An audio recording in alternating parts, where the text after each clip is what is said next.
Rasfaya. Rasfaya.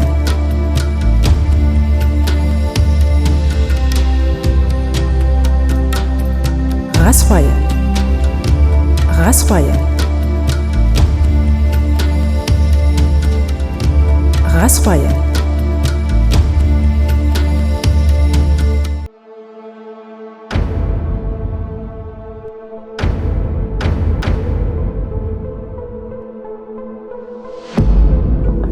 Voilà, enfin, votre deuxième édition pour vous satisfaire.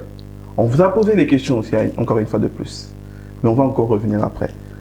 Comme vous savez, on a toujours l'habitude de le recevoir, de le voir arriver, et puis le recevoir aussi pour pouvoir leur présenter chacun à son tour. Comme l'autre fois, on va maintenant aussi vous présenter les invités différemment. Maintenant, passons à la présentation des invités. MJ Matendo Kubulana, plus connu sous le nom de MJ Légendaire, rappeur gospel, conférencier, prédicateur de l'évangile à l'église protestante baptiste La Fraternité, marié et père de 3 filles. Hervé Lebo Louata, pasteur responsable de l'église Mirem, enseignant de la parole, amoureux de Jésus, marié et père de famille. Son personnage préféré de la Bible est Jésus et son verset préféré est Jean 3,16. Yoshua Kitembo, prédicateur de l'évangile, conférencier, chantre, directeur artistique, pasteur à l'église La Graffoi, chroniqueur musical, marié.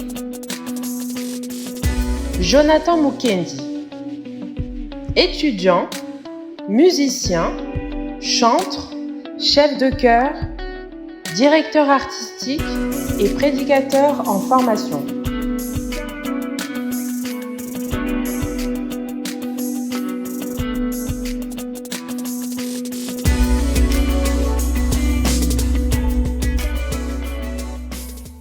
Voilà, enfin, nous allons commencer. On a aussi fait le sondage, on a demandé à vous, le public. Et j'ai cette grâce de recevoir des hommes de Dieu.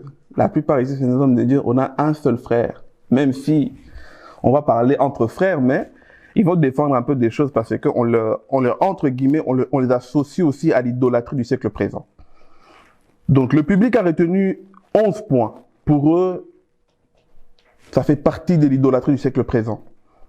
Suivre des stars, vouloir à tout prix les marques, les habits de marque, s'habiller chic, pour eux, c'est une forme d'idolâtrie. L'argent est devenu une forme d'idolâtrie. Le téléphone, lorsqu'on parle du téléphone H24, c'est vraiment, on se réveille avec le téléphone et on voit aussi les réseaux sociaux. Pour eux, c'est devenu aussi une forme d'idolâtrie. Les pasteurs, les prédicateurs et les prophètes. Le peuple vous considère comme vous êtes devenu une forme d'idolâtrie.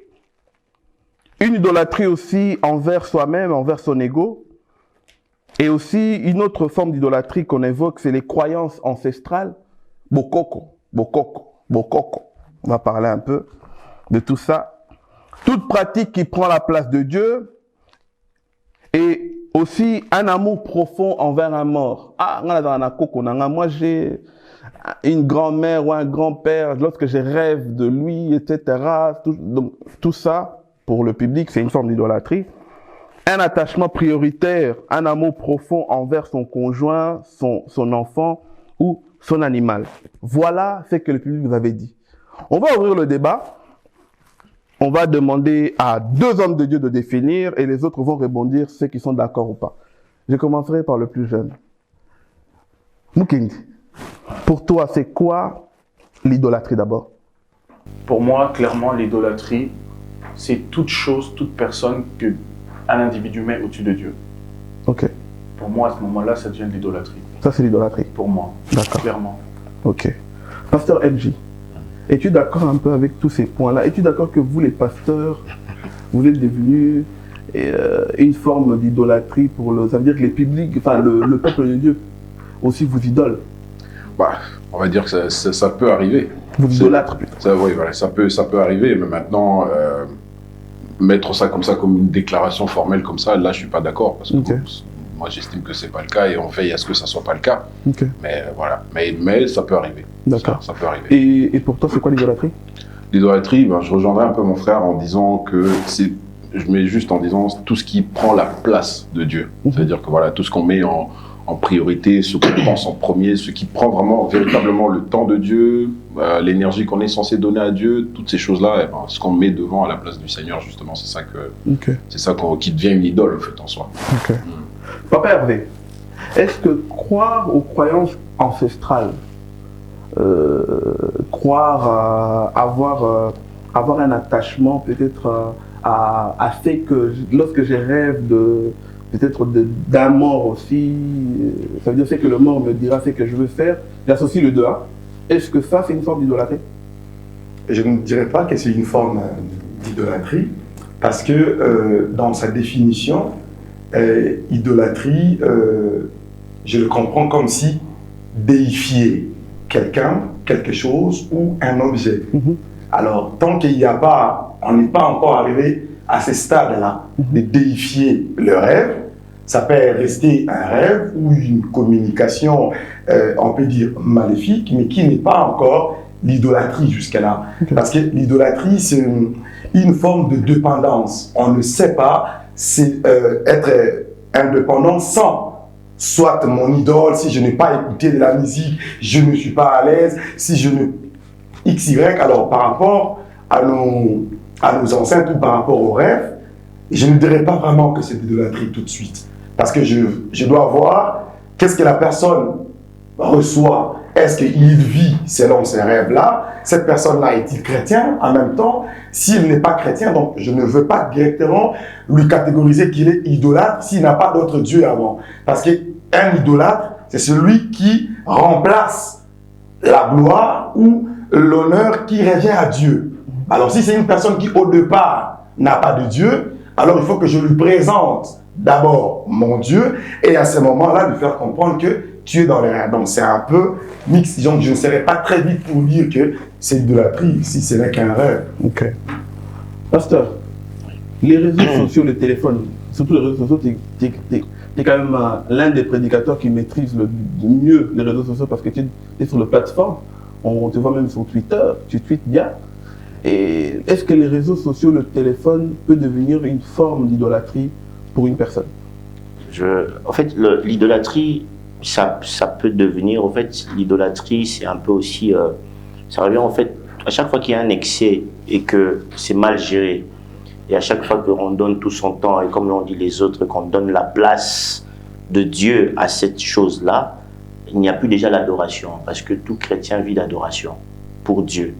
Dès qu'on commence à donner tout son temps, toute son énergie à quelque chose, et qu'on est focalisé dessus, au point de se réveiller et de ne penser qu'à ça. Il y a même des gens qui disent « je ne peux pas vivre sans mon téléphone ». Dès qu'on commence à arriver au point de dire « je ne peux pas vivre sans », là, ce n'est plus bon. Par contre, on peut gérer, bien sûr, les réseaux sociaux, les plateformes sont très bien pour gérer. On peut en profiter pour faire passer le message du Seigneur, on peut très bien les utiliser. Mais dès qu'on commence à devenir « je ne peux pas vivre sans », dès qu'on devient accro, dès qu'on ne pense qu'à ça, dès que, comme a dit le pasteur Hervé, on déifie la chose au point que cette chose-là devient le centre ou le moteur de notre vie à la place du Seigneur, parce que le moteur et le centre de notre vie, c'est Dieu. C'est lui qui est l'objet, le centre de toute notre adoration, et là on est focalisé vers Dieu. Dès qu'à ce moment-là, il n'y a plus ce focus vers le Seigneur, on sort de cela et qu'on devient, on va dire, addict, parce que il y a aussi deux choses qu'il faut savoir, il y a deux concepts qu'il faut comprendre. Il y a le concept de rendre quelque chose comme une idole, mais il y a aussi le fait d'être accro à la chose sans pour autant la voir comme une idole, mais d'être juste addict à une chose. Ça veut dire que cette chose-là, on est devenu dépendant de cette chose. Donc, on a du mal à s'en séparer. Écouter une chose ou une personne plus que Dieu, c'est une forme d'idolâtrie. En fait, non, écoutez, en fait, l'idolâtrie arrive au moment où on prend cette personne-là comme si c'est devenu le moteur ou le centre de votre vie.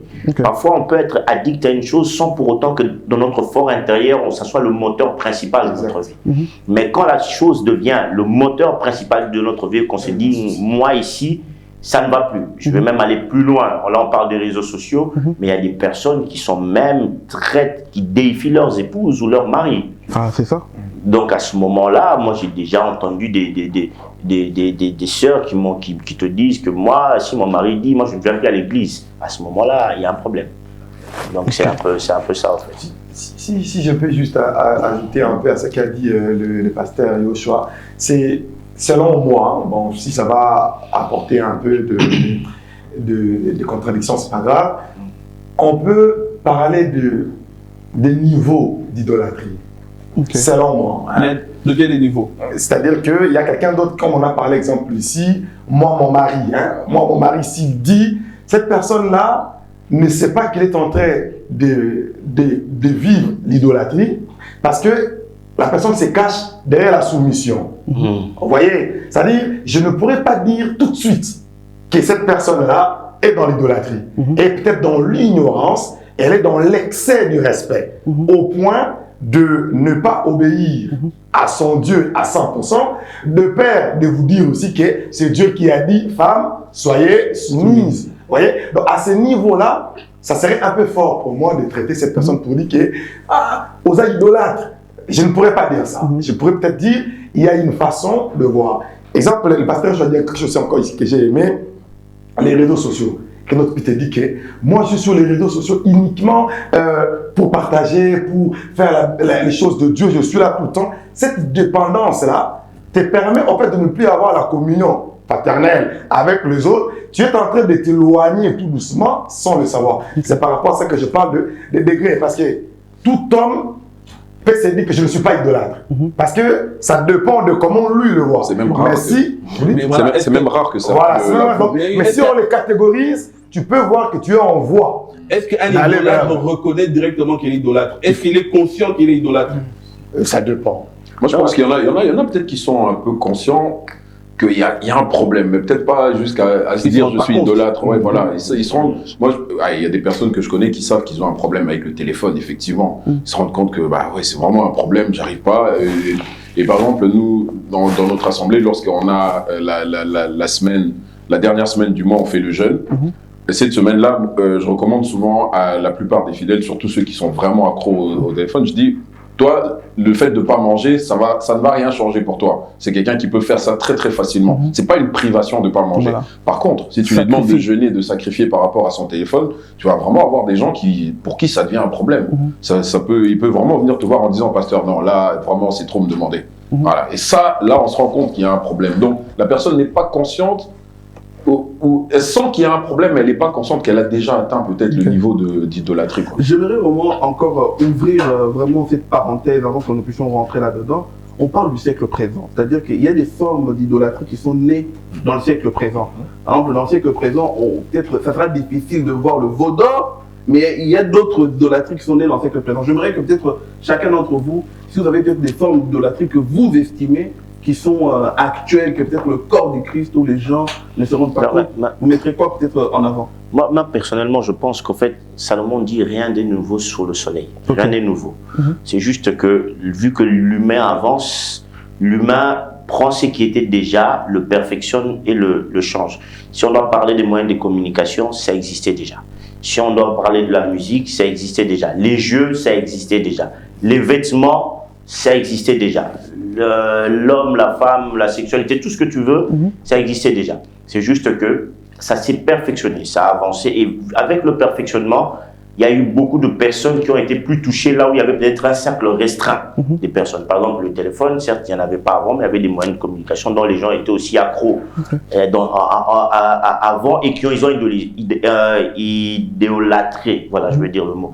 Moi, je prends souvent le mot en anglais et j'aime bien parce qu'ils disent en anglais, c'est to praise. Ça veut dire c'est le fait de donner, de faire monter une louange à cette chose-là, en fait. C'est-à-dire c'est le point de vraiment mettre constamment cette chose à l'avant, au-dessus même de sa propre personne, au-dessus même de Dieu, en fait.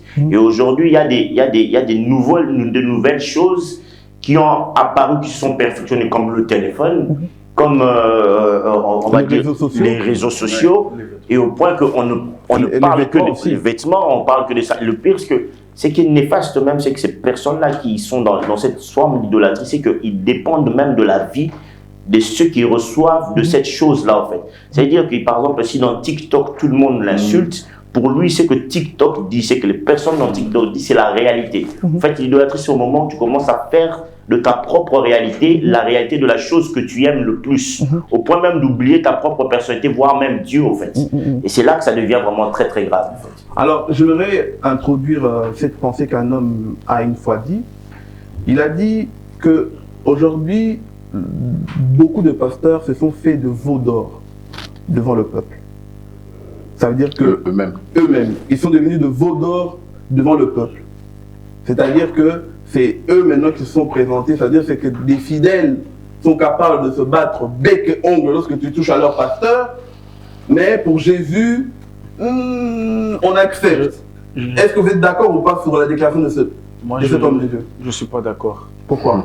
Je ne suis pas d'accord à l'endroit où il dit beaucoup de pasteurs se sont faits eux-mêmes. C'est là que je ne suis pas d'accord. Ok. Pourquoi? Parce qu'il y a beaucoup de choses, en tant que fils de pasteur, que j'ai vues qui ne dépendent pas forcément du pasteur.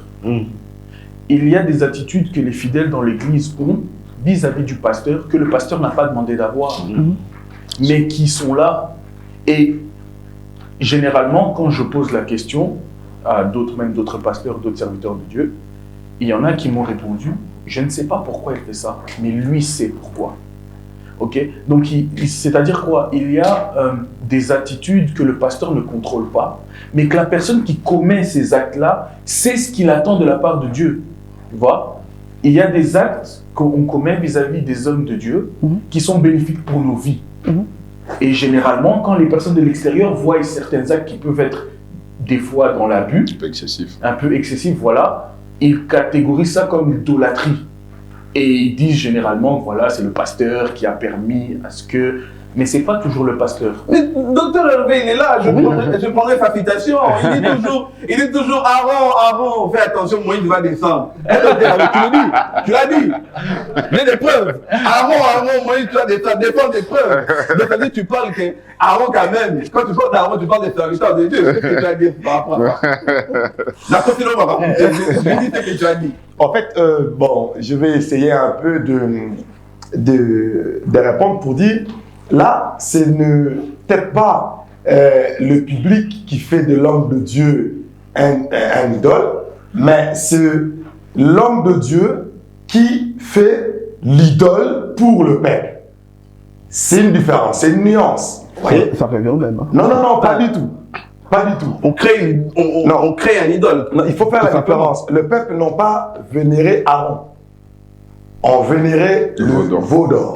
Mais qui l'a créé? Oui, c'est là où je suis en train de répondre. Je sais là où tu veux m'amener, mais je veux défendre ma pensée. Ne t'inquiète pas. Et je suis contre ces hommes de Dieu qui font ce genre de choses. Donc, ne t'inquiète pas pour ça. Et quand je dis que le problème est que l'homme de Dieu, sans le savoir, c'est qu'on le voit aujourd'hui, un homme de Dieu peut vivre dans l'idolâtrie sans qu'il soit au courant qu'il est dans l'idolâtrie. C'est-à-dire, il aime tellement le public plus que Dieu.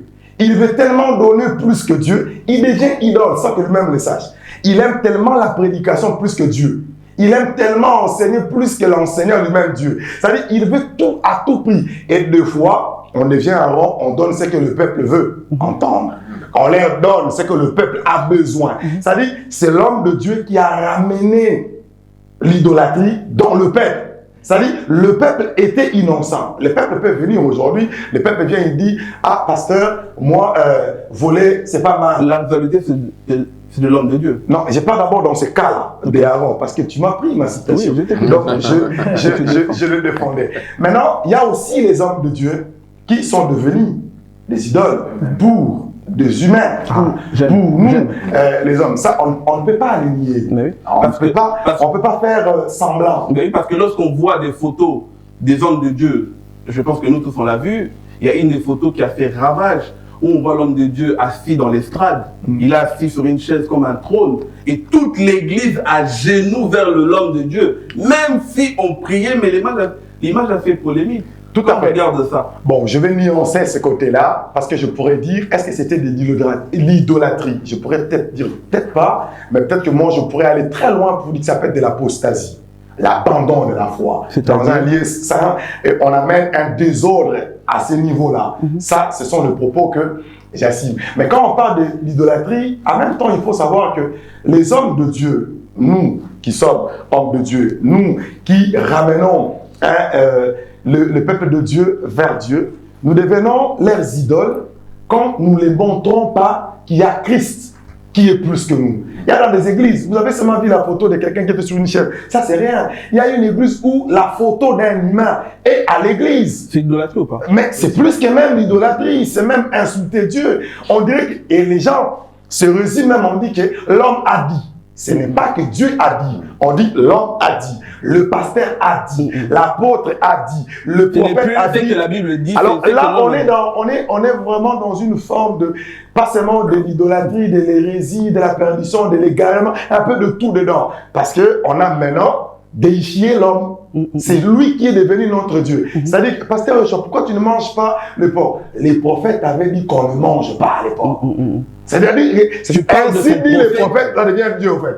Pasteur Richard, pourquoi tu ne mets pas le basket noir? Ah, le prophète avait dit que le basket noir symbolisait la sorcellerie. Alors là, on n'est plus encore à la place de Dieu, alors on est vraiment presque un petit démon, mais sans le savoir. Lorsque l'Église devient dépendante de l'homme, plus dépendante de Jésus, est-ce que c'est une forme d'idolâtrie ou pas? Ben, bien sûr, c'est tout à fait clair. Et ben, comme a dit le pasteur Hervé... Donc tu es d'accord que tu deviens un petit démon? Oui ou non, papa, pas tout le monde. Non, parce que je ne vais pas utiliser des termes aussi forts. Mais de toute façon, tout ce qui n'est pas de Dieu est forcément de l'autre côté. Ah, tu l'as utilisé? Ah, donc voilà. Je crois que j'ai satisfait ta réponse. Mais en fait, simplement pour dire qu'une église dépend de Christ. Amen. Les apôtres, on voit dans la Bible un moment, Paul est en train de prêcher avec Barnabas. Ils ont fait des miracles. Les gens ont vu qu'ils ont fait des miracles. Les gens ont dit, ça c'est Jupiter. Ça c'est, j'ai oublié le nom de l'autre dieu. On a voulu les déifier. On dit qu'ils ont déchiré leurs vêtements. Ils ont dit, non, on ne peut pas nous donner cette gloire qui ne revient qu'à Dieu. Le problème dans nos églises aujourd'hui, c'est que nous, en tant qu'hommes de Dieu, nous avons du mal à présenter réellement au peuple que non, cette gloire-là ne peut pas nous revenir. Bien sûr, il y a le respect qu'on doit donner à l'homme de Dieu, parce que la Bible dit, ayez du respect, de la déférence. On ne dit pas la révérence, mais de la déférence. Ce n'est pas le même mot. C'est quoi la nuance? La nuance, c'est que la révérence, ça veut dire que je suis en train de révérer une personne, comme si je donnais à un roi, je me prosterne. Mais la déférence, ça veut dire que je donne un respect avec beaucoup de sagesse et de politesse. Okay. Donc voilà, ça veut dire qu'on dit il faut avoir de la déférence pour ceux qui enseignent l'évangile. Il faut avoir ce respect-là.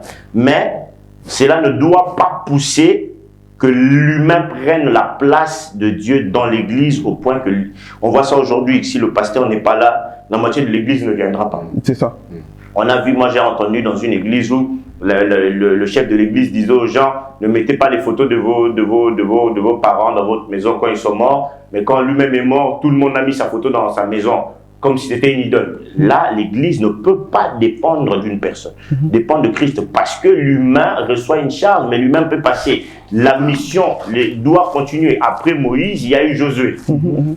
Après Moïse, il y a eu Josué. Si tout le monde s'arrêtait à Moïse, à ce moment-là, il n'y a plus de Canaan, il n'y a plus de terre promise, il n'y a plus d'Israël jusqu'à aujourd'hui. Parce qu'à ce moment-là, tout serait parti avec Moïse. Donc, il y a cette nuance qu'on doit avoir quand même qui est très importante. Je voudrais dire quelque chose. Moi, si tu veux dire, parce que j'ai des questions qu'on donne à l'hiver. Ah, d'accord. Parce que vous dites des choses publiques, vous pouvez envoyer, donc vous pouvez m'écrire par SMS ou sur WhatsApp. Et si vous voulez aussi dire à vive voix, vous levez la main, je vous inviterai de venir devant. Papa, tu peux répondre? Non, je voulais... Donc, je vais juste vous dire, docteur Hébé, prépare-toi parce que tu as une question. Une question. Ce que tu as dit a été un peu... Je savais. Comme tu dis souvent, moins cocoson. Non, mais je voudrais rebondir un peu sur tout ce qui a été dit ici aussi pour dire... la première chose, c'était sur ce que notre frère disait par rapport aux êtres humains qui eux-mêmes transforment le pasteur, le berger, en une idole. Mais de l'autre côté, effectivement, le berger ou le pasteur qui prend plaisir à ça. C'est-à-dire qu'à un moment donné, ça va être quoi? Il va se rendre compte que plus j'exerce cette autorité sur ces personnes, plus j'ai de l'influence sur elles, plus elles m'adulent, et plus je peux faire passer quasiment tout ce que je veux comme message. Et là, à ce moment-là, c'est-à-dire que l'Esprit de Dieu n'est plus là. Amen. L'Esprit de Dieu n'est plus là. Et c'est un danger, je pense, auquel tout homme de Dieu est exposé. Mais nous devons vraiment être attentifs. Je vais te dire quelque chose, bien aimé. J'avais, quand j'étais dans la jeunesse, le serviteur de Dieu qui nous encadrait m'a appris une chose. Et parfois, ça a choqué certaines personnes. Pas choqué en mal, mais ça les a surpris. À chaque fois que tu reçois un compliment, de toujours dire gloire à Dieu. Un jour, je me suis retrouvé avec un serviteur de Dieu, un chantre qui sert le Seigneur, qui était chez moi. À chaque fois, il me disait, il me faisait un compliment, ça c'est trop bien, ça, ceci c'est bien, chez toi c'est bien. Je disais toujours gloire à Dieu. Et puis à un moment, il m'a dit, mais pourquoi tu dis tout le temps gloire à Dieu? En fait, il a eu l'impression que j'avais peur de recevoir un compliment. Je lui ai dit non, j'ai pas peur de recevoir un compliment, mais j'ai peur de ce que ce compliment peut causer en moi. Créer en toi. Voilà, peut créer en moi. C'est-à-dire que si je l'absorbe trop, je risque à un moment donné de croire que je suis capable de tout. Je suis. Voilà. Et aussi, l'autre chose c'était ça que je voulais. Parce que les pasteurs ils aiment bien les compliments. Ah oui, mais bon, voilà. Mais tout. Non, tout être humain. C'est tout être humain.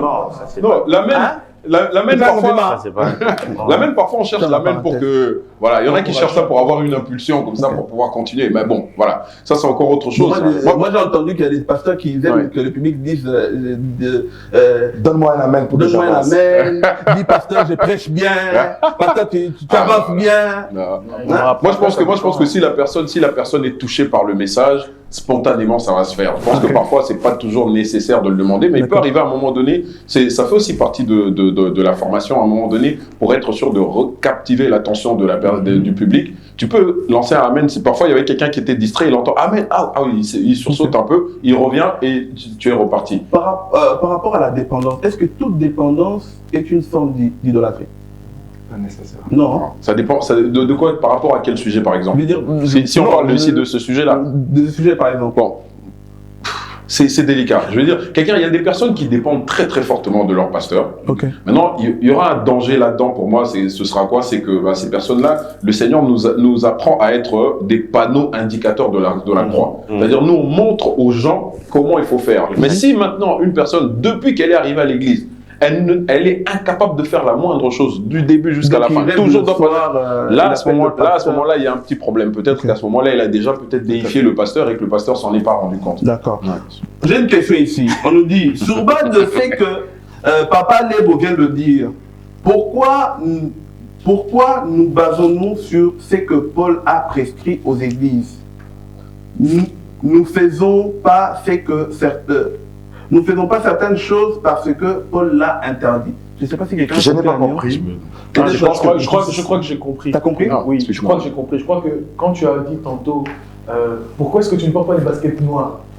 Parce que le prophète a dit qu'on ne porte pas des baskets noires. Okay? Et je crois que la question c'est, mais pourquoi alors nous interdisons de faire des choses sur base de ce que l'apôtre Paul a dit? Voilà, c'est ça la question. Et une bonne nuance. Est-ce que c'est bien ça, le public a posé? Voilà. C'est-à-dire que donc, on accepte les interdictions. On accepte les interdictions de l'apôtre Paul, mais lorsqu'un pasteur nous interdit, par exemple, le pasteur nous dit il ne faut pas boire de vin, c'est déjà un problème. Ok, je vais répondre. Ce que j'aime bien avec l'apôtre Paul, il vous dit que tout ce que j'ai fait, ça a été inspiré de Dieu. Monsieur le pasteur aussi. Je n'ai pas fini. Laisse-moi finir. Va vite, ça va 1 minute 30. Bon, laisse-moi donner 1 minute 30. Ça veut dire que l'apôtre Paul ne le fait pas parce qu'il y a eu une peur par rapport à la sorcellerie. Il fait cela pour faire grandir la foi de celui qu'on interdit. Toute interdiction de l'apôtre Paul amenait la croissance à l'humain ou à la personne qui recevait le message de Christ. Ne pas mettre le basket noir, mais faire avancer quoi par rapport à mon approche avec Jésus. Toute interdiction doit avoir un sens avec ma croissance spirituelle. Non pas pour créer une peur. Ce que le prophète m'a dit a créé une peur. Du coup, je n'aime plus Dieu par amour, mais c'est par peur. Alors du coup, je commence à être un chrétien peuré. S'il y a un capable qui passe là-bas, S'il y a une souris qui passe là-bas, ça dit parce qu'on a tellement donné des infos sur le monde des ténèbres qu'on n'a jamais parlé sur le monde merveilleux de Dieu. Alors du coup, quand je vois les pasteurs, alors, je vais juste finir dans 10 secondes. Quand je vois les chaussures noires, pour moi, je vais commencer toujours à me souvenir. Comme il est en chaussures noires, alors ça doit être parce que les prophètes avaient dit que les chaussures noires, c'est un problème. Nous, on a connu ça. Papa, je clôture la parole. Tu as parlé de la sorcellerie, mais partons dans l'autre sens. Si le pasteur interdit à ses fidèles, par exemple, de ne pas aller dans l'église Y, ça n'a rien à voir de la Il y sorcellerie. a une différence. Quand le pasteur te dit, ne pars pas dans cette église-là, il te protège. Je dis toujours par rapport à la croissance de ta foi. L'interdiction d'un homme de Dieu, c'est pour amener à quelqu'un de grandir dans sa foi. Ce n'est pas par peur. Si je te dis, n'écoute pas le pasteur Bakatunanga, c'est peut-être qu'il est peut-être dans le loge. Si je te demande de ne pas aller, c'est pour te dire que si tu pars là-bas, tu vas te garer. Non pas parce que tu es mon digne, tu dois rester dans mon église. Non, la nuance est que je ne veux pas te perdre pour que tu ne puisses pas aller en enfer. L'interdiction d'un homme de Dieu est liée avec la croissance de la foi. S'il n'y a pas la croissance de la foi et qu'on met la peur, Dieu n'est pas dedans.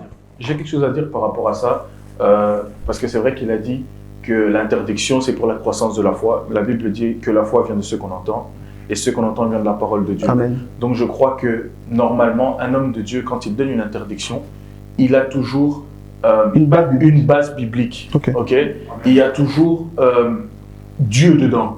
Moi, j'aime dire ça comme ça. Il y a toujours Dieu dedans. Dans ce qu'un homme de Dieu fait, quand il le fait poussé par l'esprit, parce que l'esprit n'est pas limité par la Bible, si je peux dire comme ça. Voilà. La Bible, l'esprit n'est pas limité par la Bible, il continue à parler jusqu'aujourd'hui. Donc, si l'homme de Dieu est inspiré par le Saint-Esprit lui rappellera toujours comme référence quelque chose qui est dans la Bible. Amen. Et je crois que suivre cette interdiction, obéir à cette interdiction ne fait pas forcément d'un chrétien idolâtre. Mais est-ce que Pasteur Yoshua, est-ce que lorsque Paul a commencé à interdire certaines choses, ces choses-là étaient aussi nouvelles pour l'Église, mais les gens ont dit oui et amen. Pourquoi aujourd'hui un homme de Dieu, lorsqu'il se lève, il dit quelque chose ça peut être une interdiction que le Seigneur lui a révélée. Pourquoi on doit toujours un peu poser la question, etc. C'est comme si en fait la voix de Paul, parce que ça a été écrit, c'est Paul, on doit dire oui, amen.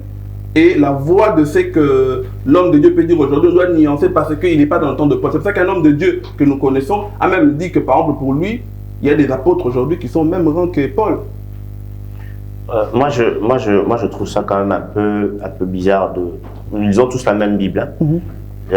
Les interdictions de Paul sont des interdictions d'ordre spirituel, mais ce sont des interdictions aussi pour la construction de l'Église. Ça veut dire qu'il interdit des choses que selon lui ne fait pas accroître l'Église. Il faut savoir une chose, les apôtres, notre enseignement est basé sur celui des apôtres. Paul est celui qui a été à qui l'apôtre Pierre, qui a reçu la clé, lui a dit, toi, va enseigner les nations. Il est venu vers nous en apportant, et lui-même il dit, j'ai été passé au crible par les anciens de Jérusalem, j'ai détaillé tout mon enseignement, ils ont vu que c'était correct, ils m'ont laissé partir. Donc c'est que dit Paul, et d'ailleurs si vous lisez Pierre, Pierre dit, les choses que dit notre frère Paul sont justes, mais malheureusement, les gens aiment en tordre les sens. L'apôtre Pierre lui-même rend témoignage à Paul. Et si aujourd'hui on rend témoignage aussi à un homme de Dieu Je vais y arriver. Là, on est en train de parler de la Bible. On ne parle pas de ceux qui sont venus après. Nous, 30 secondes parce que j'ai encore une autre question qui vient d'arriver. Voilà, notre enseignement à nous est basé sur la parole de Pierre, de Paul, de Jean. Nous prenons tout ce que nous prêchons, c'est ce que eux ont reçu. Je vais même aller plus loin. Je vais même toucher un peu à une certaine révélation. Papa, il faut choquer. Choc. La Bible nous dit que sur la Nouvelle Jérusalem, c'est les noms des apôtres qui sont inscrits. On comprend l'importance qui est donnée à leur enseignement. Donc quand Paul parle, quand Pierre parle, ça veut dire quelque part, c'est des références. Et nous suivons cet enseignement-là. Et quand tu vois leurs interdictions, ça n'a rien à voir avec les interdictions que nous avons aujourd'hui. Les interdictions que eux disaient, c'est par rapport à la foi, c'est par rapport pour éviter que les brebis quittent la voie du Seigneur. Mais nous, nos interdictions aujourd'hui, si on analyse nos interdictions, est-ce que nos interdictions correspondent-elles à ce que eux disaient pour pouvoir préserver les brebis, pour ne pas sortir de la bergerie, où nos interdictions ne sont que pour des besoins personnels ou pour des futilités matérielles. Par exemple, comme le dit le pasteur Hervé, si tu me dis que ne mets pas des baskets noires, explique-moi bibliquement en quoi les baskets noires sont-ils un problème. On dirait que vous avez, une petite réticence avec le combat spirituel dit. Non, je vais avoir le combat spirituel sur autre chose. La Bible explique le combat. Non, parce qu'il y en a certains qui l'expliquent dans cette manière-là. Il ne faut pas mettre ça parce que c'est comme ça. Ça, c'est des personnes. Ça, on appelle ça maintenant des pratiques. Ça, c'est des pratiques qu'on essaie d'emmener dans l'église qui n'ont rien à voir avec le combat spirituel. Le combat spirituel, la Bible définit le combat spirituel. On nous donne les armes de l'esprit pour résister dans la foi contre les tentations de l'ennemi. C'est d'abord pour résister contre les tentations de l'ennemi. Et après, on nous dit, nous n'avons pas à combattre contre la chair et les champs, mais contre les esprits impurs.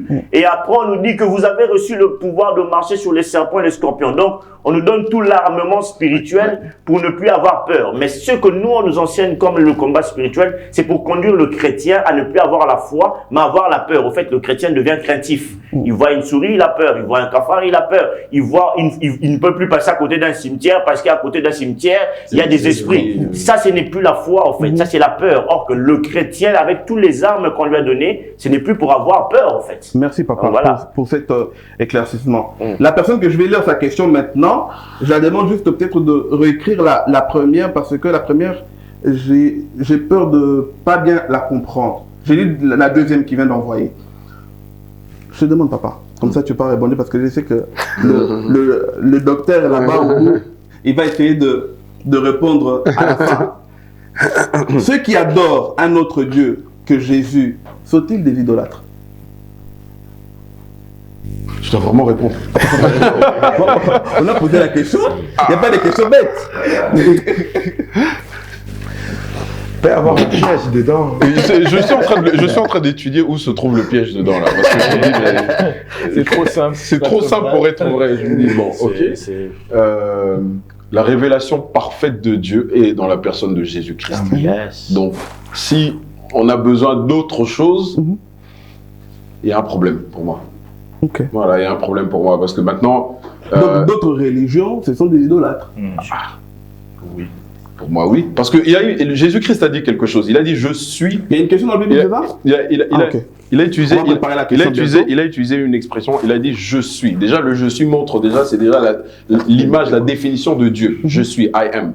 Et puis après, je suis ceci, le pain de vie, le chemin, la vérité. On va dire préparer la question. Tu peux. Voilà. On va dire te préparer le micro pendant que notre papa est en train de répondre. Et donc, à partir de ce moment-là, à partir du moment où il ne dit pas, je suis un chemin, une vérité, une vie, alors pour moi les faits sont clairs. Il est venu, celui qui m'a vu a vu le Père. Ok, je suis le chemin, la vérité, la vie. Ça veut dire que celui qui croit en moi, il a tout ce qu'il faut. Il n'a pas besoin d'autre chose. Moi je pense d'ailleurs, de toute façon moi j'aime toujours à rappeler ceci, c'est que la parole de Dieu, parce qu'il existe des religions effectivement avec lesquelles on est parti du même point de départ. On a commencé, on va dire, on a commencé ensemble. Il y a la Genèse, il y a tout, il y a la partie d'Abraham, il y a Moïse et tout ça. Et puis à un moment donné, quand on doit arriver, on est censé arriver à Jésus-Christ, là, on se sépare. Voilà. Quel est le problème? C'est que, moi j'aime toujours rappeler que la révélation de Jésus-Christ, elle est progressive. Jésus-Christ est là depuis la première page de la parole. Là, il est déjà là. Sauf qu'il n'est pas aussi visible que quand on lit dans Matthieu, Marc, Luc et Jean, où on cite, voilà, il est né, on le voit à tel endroit, on le localise. Mais il est déjà là depuis le début. Donc toutes les religions qui partiraient peut-être du même point de départ que nous autres, ils ont ce même bagage. Et d'ailleurs, la parole nous apprend même qu'en ce qui concerne nos bien-aimés juifs, qu'il viendra un moment où ils vont reconnaître le Messie. Voilà. Donc, pour moi, le fait de prier un autre Dieu, c'est déjà un autre Dieu. C'est déjà, il y a un problème. Donc, c'est pour ça que je cherche où il peut y avoir un piège. Pour rebondir là-dessus, il y a deux versets bibliques qui viennent à l'esprit. Il a dit Jésus-Christ est la représentation parfaite de Dieu. Dans Jean, c'est Jean qui dit au commencement était la parole. La parole était Dieu. La parole était avec Dieu. Elle était Dieu. Cette parole, c'est Jésus-Christ. En d'autres mots, quand on regarde dans le livre même dans l'Ancien Testament, à chaque fois que Dieu parle, c'est Jésus-Christ qui parle. À chaque fois que Dieu parle, il révèle Jésus-Christ. Et dans l'Ancien Testament, je crois que tout le monde connaît les 10 commandements. Il y a un commandement qui dit tu n'auras point d'autre Dieu devant ma face. Donc Jésus-Christ dit par moi, pas d'autre Dieu. Parce que Jésus-Christ, c'est la parole. Donc, quand Dieu parle, c'est Jésus-Christ. Ok? Et Jésus-Christ dit, tu n'auras point d'autre Dieu devant ma face. Parce que peut-être que le piège de la question, c'est le fait de dire Jésus et de ne pas dire Dieu. Dans tous les cas, c'est la même personne, c'est toujours cette divinité, c'est Dieu. J'aime ça. Donc comme ça, c'est clair. Jésus-Christ dit, dans Deutéronome, tu n'auras point d'autre Dieu devant ma face. Deutéronome chapitre 5, verset 7. Jésus-Christ dit parce que, c'est Jésus-Christ qui dit parce que j'insiste dessus et j'insiste encore. Tiens mon appui, J'assume ce que je dis. Il est la parole. J'assume ce que je dis. Jésus-Christ est la parole. Amen. Ok? On ne dissocie pas la parole de la personne. Amen. Jésus-Christ est la parole. Donc Jésus-Christ dit, tu n'auras pas d'autre Dieu devant ma face. Moi, je voudrais rajouter aussi, les apôtres ayant compris cela, on dit une phrase, il n'y a de salut en aucun autre nom. Ça veut dire que si le salut de l'humanité, parce que là, pour le moment, les êtres humains se battent pour essayer de savoir comment l'humanité va survivre. Ils envoient des sondes partout. Mais Dieu nous a déjà donné la solution pour le salut de l'humanité. Il n'y a de salut en aucun autre nom. Mais il n'y a que celui qui est le créateur de la chose qui connaît comment sauver la chose. Je m'arrête pas. Amen. Alors, on va prendre la question. Bonjour les hommes de Dieu. Donc, on a 3 pasteurs, ça va nous aider. La question que j'ai, c'est est-ce que les dons spirituels, notamment le don de prophétie, n'a-t-il pas créé l'idolâtrie parmi le peuple de Dieu? Ça veut dire qu'on a des fidèles qui veulent plus qu'on dise des choses sur leur vie, qu'on voit des choses sur leur vie que la parole de Dieu. Ok. Docteur Hervé, merci beaucoup, Papa Rémi, pour la question. Avant peut-être que... Oui, vas-y, allez. Répondre, je crois que dans l'émission déjà, un peu... il y a un peu plus de minutes en arrière, on a, les hommes de Dieu ont dit quelque chose ici qui était très intéressant et qu'il faut garder à l'esprit. C'est que les hommes de Dieu doivent présenter Christ. Ok. Il y a une question un jour que Papa Vincent a posée dans une des émissions qui avait été faite avec lui. Il a dit, entre le berger et les brebis, c'est qui l'animal? C'est les brebis. Donc l'animal lui suit le berger. Ok. C'est normal qu'un chrétien vienne pour entendre la parole que le pasteur va... Parce que si ça se trouve, il vient peut-être juste, il se dit, ce que lui dit c'est vrai. Il va peut-être même pas vérifier. C'est au berger de montrer la voie qui est Christ. C'est-à-dire que c'est le devoir du berger de montrer à ces brebis-là qui viennent pour la prophétie que ce n'est pas la prophétie, le but, c'est Jésus-Christ. Donc c'est pas la faute c'est vous les bergers. C'est les bergers. Voilà. Pour moi, et vous les bergers, que vous avez habitué les enfants de Dieu aux prophéties, qu'est-ce que tu peux dire, papa? Parce que tu es un berger, je te présente comme un berger. Oui, je suis un berger, j'assume, je ne nie pas qui je suis. Mais le problème est que dans la question du bien-aimé Rudy, il dit, est-ce que le don ne peut pas devenir une forme d'idole pour le fidèle qui vient? Non, c'est-à-dire, il y a une nuance et un enseignement à apporter. À ce niveau-là, c'est parce que j'ai un don. Je peux aller en dehors de la religion, puis je vais revenir. Les gens qui partent pour aller voir un féticheur, c'est parce qu'il a un don. Ils se disent, il a une voyance, il a une guérison, il peut nous orienter. Ils se disent, on va aller vers. Et quand ils arrivent, là où je vais appuyer sa réponse, c'est-à-dire le don que je présente, ce n'est pas le don qui sauve. Les dons de la prophétie ne sauvent pas. Les dons de la voyance, de miracle ne sauvent pas. Une seule chose sauve, c'est le nom de Jésus. Si tu présentes à quelqu'un Jésus, c'est plus que même faire un miracle pour lui.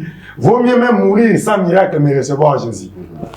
Ça, c'est ce qui est le plus important. Mais on doit reconnaître, je me mets dans la place de tous les hommes de Dieu et je dis, on doit les reconnaître qu'on a beaucoup plus présenté à l'église le don et le miracle que le faiseur de celui qui fait des miracles, celui qui donne le don. C'est là où on a été un peu on a un peu, je peux dire, soit échoué, qu'on peut encore se rattraper. Parce qu'il n'est pas tard. Tant que l'esprit est en train encore de nous demander que, voilà, réveillez-vous, restez les bonnes sentinelles, on peut encore revenir. Les dons, c'est un moyen d'évangélisation. En tout cas, on ne peut pas exclure ça. En dehors du don, l'évangile n'a plus de sens. La Bible dit, voici les miracles qui accompagneront ceux qui auront cru. C'est-à-dire, enlever les dons ou j'allais dire un mot, je ne sais pas si ça existe en français, mais je vais dire clairement que faut conclure, papa. Mettre tout, que c'est du diable, alors on risque d'avoir l'évangile sans puissance. Et pourtant on dit que l'évangile est une puissance qui doit être prêchée pour libérer les captifs. Parfait. Les hommes de Dieu, il nous reste 10 minutes. J'ai 3 questions pertinentes et une que nous allons conclure parce que nous allons nous donner la solution. Comment sortir de l'idolâtrie? Ça, c'est la solution qu'on va donner à la fin. Donc, première question que je vous pose. Nos ancêtres étaient-ils des idolâtres? Passez à gauche. On va gagner. Donc, toi, tu peux répondre. Et si un, il veut rebondir, il rebondit. Et puis, je pose d'autres questions suivantes. Nos ancêtres étaient-ils des idolâtres? Et là, tu poses une colle. Bon, je pense que c'était... Parce que je connais un homme de Dieu qui a dit, il y a qu'un donc qui fait qu'on croit aujourd'hui, donc tout ce qui était avant. En fait, pour être idolâtre, il faut avoir une connaissance de la chose. Ok. Nos ancêtres, moi qui suis assez porté dans ces choses-là, savaient que les esprits existaient, mais ne reconnaissaient qu'une seule entité comme étant le Créateur. Okay. C'était leur manière à eux de croire en Dieu. C'était des monothéistes, quoi. C'était des monothéistes, entre guillemets. En fait, on a parlé ici, le pasteur MJ a dit, il y a beaucoup de religions avec qui nous sommes en accord pour l'Ancien Testament, mais quand la révélation de Dieu devient visible, on se sépare. Okay. Il y a beaucoup de choses que certains de nos ancêtres ont fait où nous étions en accord. Nous pouvons être en accord, mais quand la révélation de Christ est venue, il y a beaucoup de choses où nous ne sommes pas d'accord avec eux. Ça veut dire qu'on ne peut pas leur appeler idolâtres parce qu'ils ne savaient pas. D'ailleurs, je vais prendre une référence de la Bible. L'apôtre Paul dit d'ailleurs, même on lui pose une question, lui dit, est-ce que ceux qui n'ont pas connu Christ avant seront-ils sauvés? Il le dit, ces personnes-là seront sauvées pas parce que par rapport à leur foi, mais par rapport à ceux qu'ils ont fait comme œuvre. Eux, Dieu leur permet parce qu'ils avaient l'ignorance de ne pas connaître. Maintenant, nous qui connaissons, on ne peut plus dire que non, nous on connaît. En ce moment-là, moi je préfère rester dans ce que j'ai maintenant, pourtant je connais déjà la vérité. En fait, quand la Bible dit, vous connaîtrez la vérité, et c'est la vérité qui vous affranchira. Okay. Eux, ils n'ont pas connu. On ne peut pas leur taxer de quelque chose.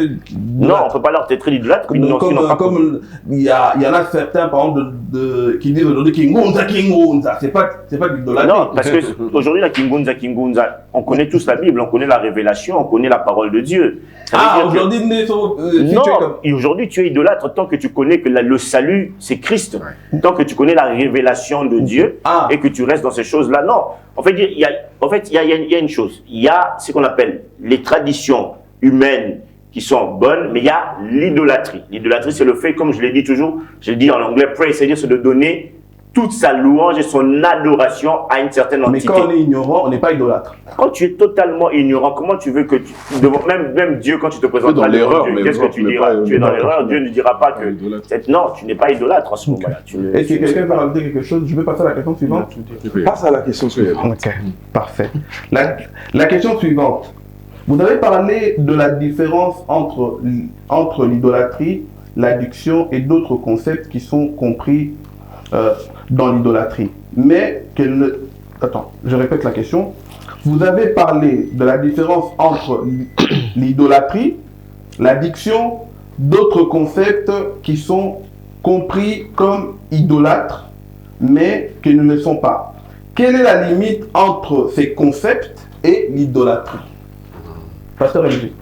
Ok. J'aimerais peut-être qu'on rappelle de quel concept peut-être on a parlé à un moment donné, parce que c'est... Vous avez parlé de l'addiction. Ok. Vous avez parlé peut-être de l'attachement. La frontière, elle est subtile, parce qu'il ne faut pas oublier que celui qui nous pousse à l'idolâtrie, c'est l'ennemi de nos âmes. Ça, c'est voilà. Donc, il va pas rendre les choses très simples comme ça pour eux. Sinon, on va le voir venir. Si tu vois que là, je vais tomber dans l'idolâtrie, toi qui es éclairé, tu vas normalement, logiquement, tu vas essayer de l'éviter. Mais par contre, c'est quelque chose de très subtil. Moi, je dis, il faut... En fait, comment est-ce que la frontière va arriver à partir du moment où les bien-aimés l'ont dit, hein, donc quand ça devient une louange, ça devient notre respiration. Aujourd'hui, je vais avoir mon téléphone, je me réveille, ça je pense que on est nombreux peut-être à être interpellés avec ça. Je me réveille, première chose, le souffle.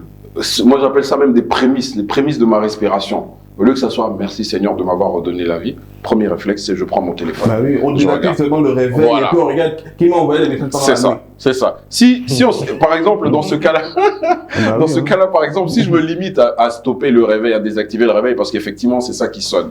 Si je me limite à ça, est-ce que je suis dans l'idolâtrie? Je dirais non, évidemment. Parce que je m'en suis servi pour que le matin, je me lève et que je commence peut-être même ma prière. Je l'ai programmé peut-être ma prière. Mais maintenant, je me lève tous les jours. Je ne peux rien commencer sans scroller, regarder tous mes réseaux sociaux. Voilà. Si je ne fais pas ça, ma journée ne peut pas commencer. Ouais, donc tout à l'heure, je pense que c'était Pasteur Joshua ou Pasteur Hervé qui l'a dit. Si je ne peux pas faire telle chose sans ça. Là, ça devient un problème. C'est-à-dire que le téléphone, la femme, le pasteur ou n'importe qui devient une autorité à laquelle je me soumets au lieu de me soumettre à l'autorité suprême qui est notre Dieu. Voilà. Et là, c'est un problème. Donc, je pense que c'est comme ça que... Oui. Parfait. En tout cas, c'était clair. Docteur Hervé, ça c'est une question que tu vas bien répondre. Je sens déjà comment tu vas rebondir de ta chaise. Une chrétienne qui ne prie presque jamais, mais qui a le temps de se maquiller, ne peut pas sortir sans son maquillage ou bien saper. Cela ne devient-il pas une forme d'idolâtrie? Plonge dedans pour mon docteur Hervé. C'est un piège. Ah bon? Plonge dedans. On est obligé vraiment de répondre. Bon, comme on est obligé de répondre, on va utiliser un peu de la sagesse. Non, sois clair. Oui, je vais être clair. Je vais de la sagesse. Bon, que mes sœurs me supportent de ce que je vais dire. Et je vais dire une chose. Quand on aime quelque chose, on investit. Alors, si tu dis que tu aimes Dieu et que tu n'investis pas pour Dieu, tu ne l'as jamais aimé. Et tu n'as jamais été chrétien. Okay. Deux fois, on peut se tromper soi-même. Qu'on est, mais on ne l'est pas. On pense être chrétien, mais on ne l'a jamais été. Parce qu'on a juste changé le milieu, mais pas des vies. Mais la chrétienté, ce n'est pas le milieu, mais c'est la vie. Okay. Alors, une fois que la sœur, entre guillemets, qui dit qu'elle est chrétienne, parce que c'est un mot pour moi que je n'attribue que les gens qui ont l'image de Christ. Donc, je pourrais peut-être l'appeler un ramassis parmi nous. Une ramassis. Donc, tu as fini. Je n'ai pas fini. Papa, non, tu ne peux pas ouvrir des brèches et je ne rebondisse pas. Je n'ai pas fini. Tu as fini, papa. Donc, tu as fini que tous les idolâtres sont des païens. Les idolâtres ne sont même pas des païens, mais sont des démons. Ça, c'est encore un païen, c'est encore bien. Donc, ne m'amène pas dans ça. Laisse-moi un peu finir sur la question de la sœur. Avant qu'ils disent autre chose. Bienvenue. Est-ce que tu peux prendre ça? On n'a pas entendu. Hein? Les idolâtres faut dire que les païens. Je préfère encore un païen qu'un idolâtre, frère. Un idolâtre prend la place de mon Dieu. C'est plus que le diable qui cherche à prendre la place de Dieu. Un idolâtre n'est pas... Un idolâtre idole. C'est pas l'idole. Je vais aller loin. Mais oui. Un idolâtre, c'est celui qui donne la place de mon Dieu à autre chose. Il a pris mon Dieu, il a banalisé, il a, exemple, résumé mon Dieu à une statue. Donc pour toi, mais c'est grave. Il est mais c'est grave. En fait, le problème ici, nous sommes en train de parler, c'est au niveau de... pourquoi ça, Daniel? Vous êtes tous d'accord? Je termine le maquillage. Je vais finir. On va terminer ça vous engage aussi que vous êtes d'accord? Non. Ça m'engage seul. Je prends un exemple dans la Bible. Parlons de Daniel et ses compagnons. Devant une statue, ils ont accepté de mourir. Il ne faut pas prendre l'idolâtrie comme étant une blague. Dieu prend de la colère par rapport à ça. Nous, peut-être, on est humains, on peut banaliser. Daniel a accepté de mourir.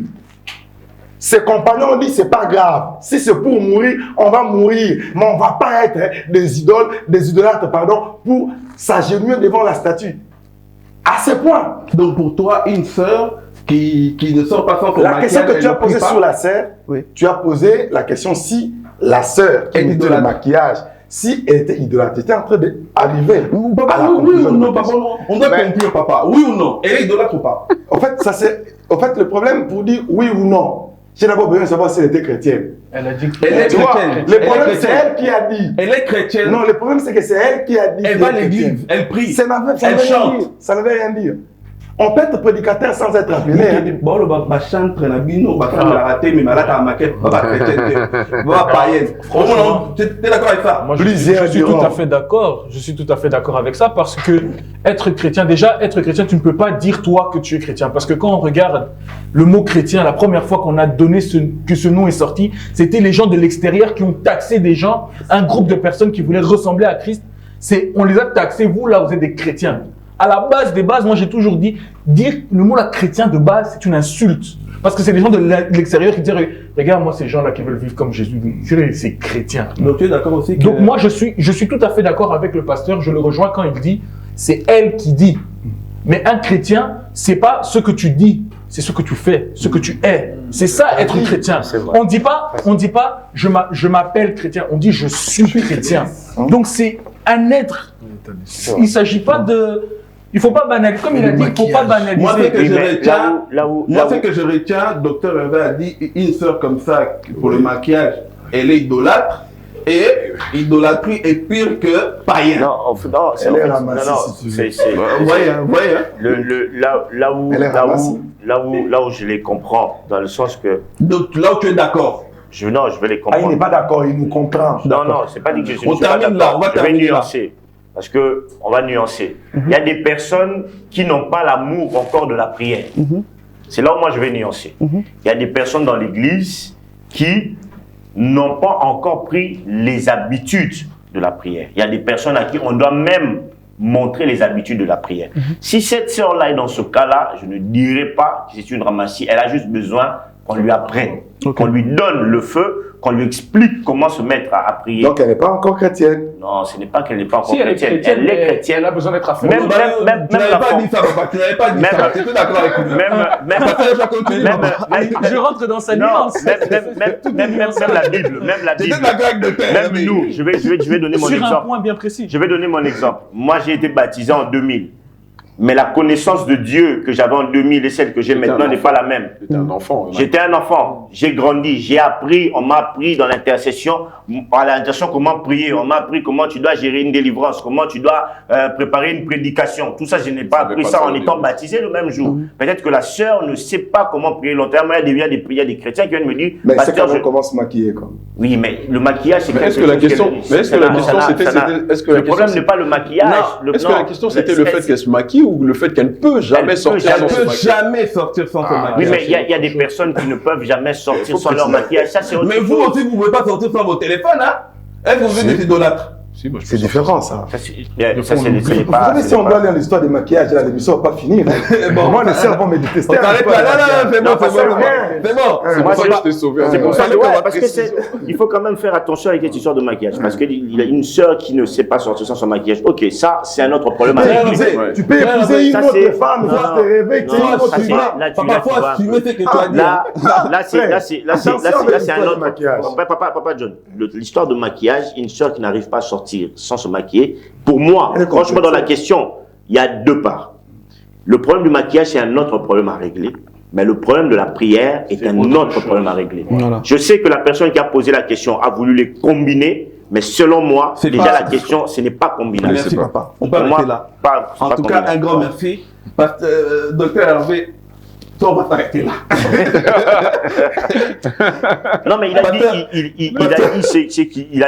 il a dit beaucoup de vraies choses. Ah, Et- oui. mais comme j'ai dit, c'est juste deux choses, nuancé. c'est des choses à régler C'est son différemment. langage, c'est son langage. Des choses à C'est régler le langage de- différemment. Moi, j'ai vu des gens qui ont divorcé après le mariage à cause des maquillages.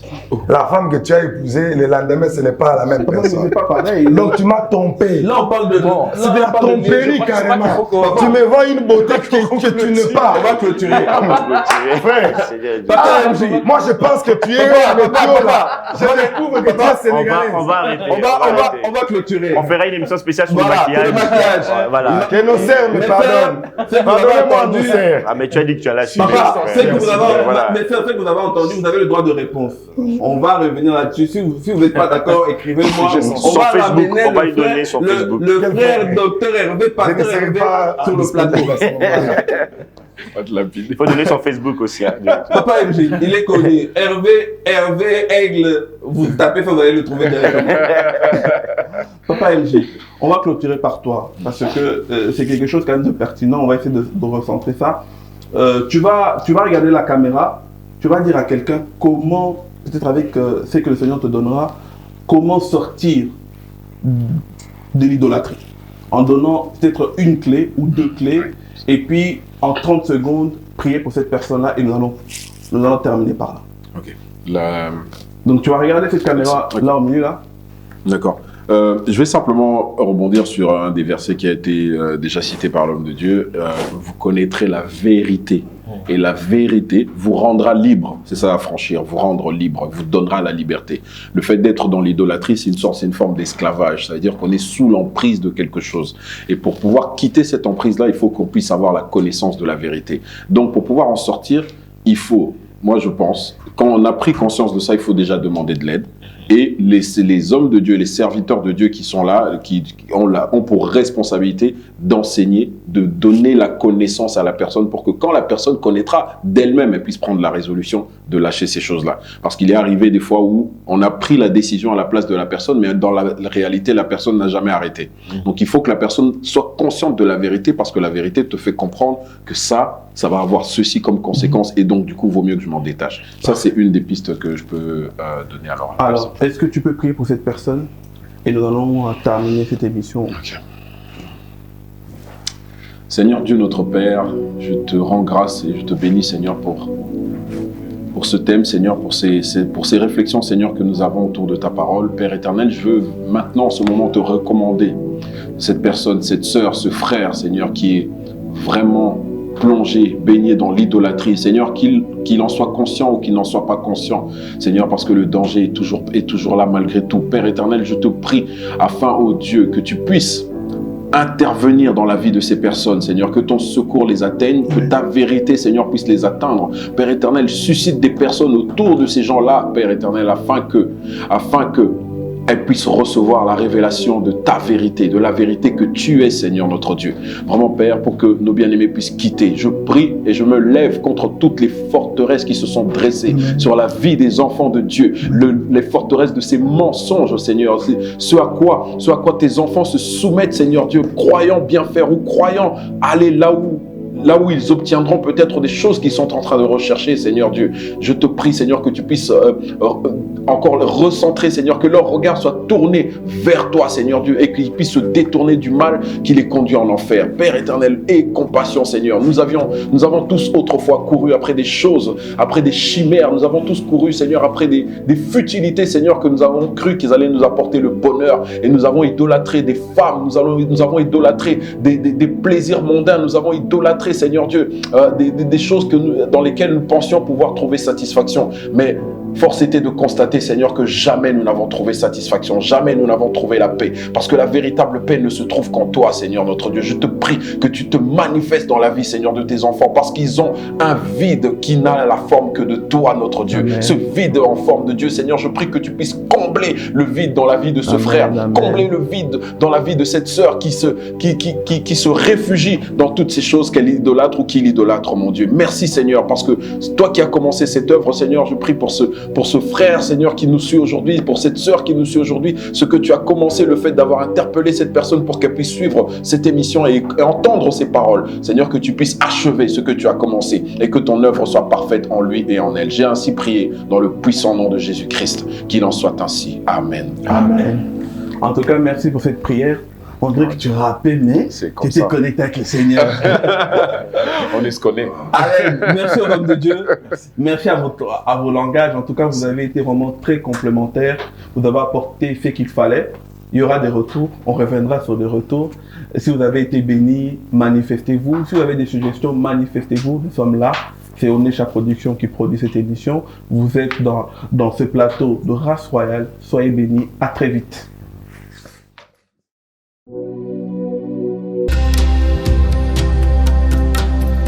Race Royale. Race Royale.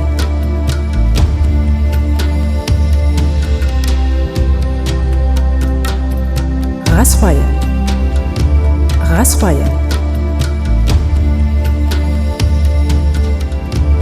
Race Royale.